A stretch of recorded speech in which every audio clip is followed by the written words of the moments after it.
कथन कारण, कथन कारण सबसे सरल प्रश्न होता है, कुछ नहीं करना। मैं आपको कथन कारण सॉल्यूशन का एक तरीका बताता हूं।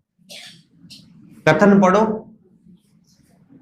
कथन और कारण के बीच में ध्यान से सुनो, कथन और कारण के बीच में एक शब्द लगा दो, क्योंकि। क्या लगाना है? क्योंकि। कथन पढ़ो, फिर क्योंकि लगा के कारण पढ़ो, आपका उत्तर निकल जाएगा। एग्जाम्पल देखिए, गांधी जी ने, देखो ध्यान से सुनना, गांधी जी ने खिलाफत आंदोलन में जिन्ना के विरोध करने के बावजूद भी खिलाफत मुसलमानों का साथ दिया था। ये कथन है और ये सही है, ध्यान रखना। जिन्ना के विरोध करने के बाद में भी गांधी जी ने इनका सपोर्ट किया था। जिन्ना ने कहा था कि इन मौलवियों के भरोसे मत आओ, ये कट्टर मुस्लिम है और देश में दंगे हो जाएंगे। गांधी जी ने सपोर्ट किया।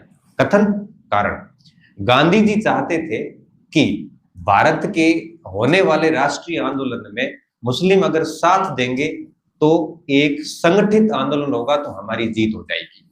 ये कारण है इसका। अब आप सोचो, कथन क्या था कि गांधी जी ने उनका खिलाफत मुसलमानों का साथ दिया क्योंकि गांधी जी चाहते थे कि ये आंदोलन संगठित रूप से आगे बढ़े। दोनों सही है और व्याख्या भी सिर्फ क्योंकि लगाना। ये थर्ड ग्रेड वालों को क्योंकि का बात समझ में नहीं आई।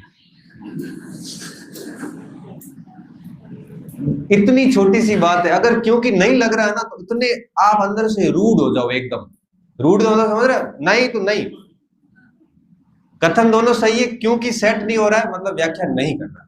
ऐसा नहीं ये कर ही रहा है, ए एंड बी सही। हाँ, कथन सही है, कारण सही है, क्योंकि से जस्टिफाई हो रहा है, देन गो विथ ए कि दोनों सही है और उसकी व्याख्या कर रहा है।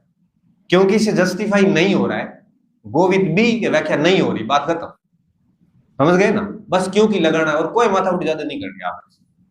इतनी सी तो बात है। देखो, बड़ी समस्याओं का एक सामान्य हल होता है।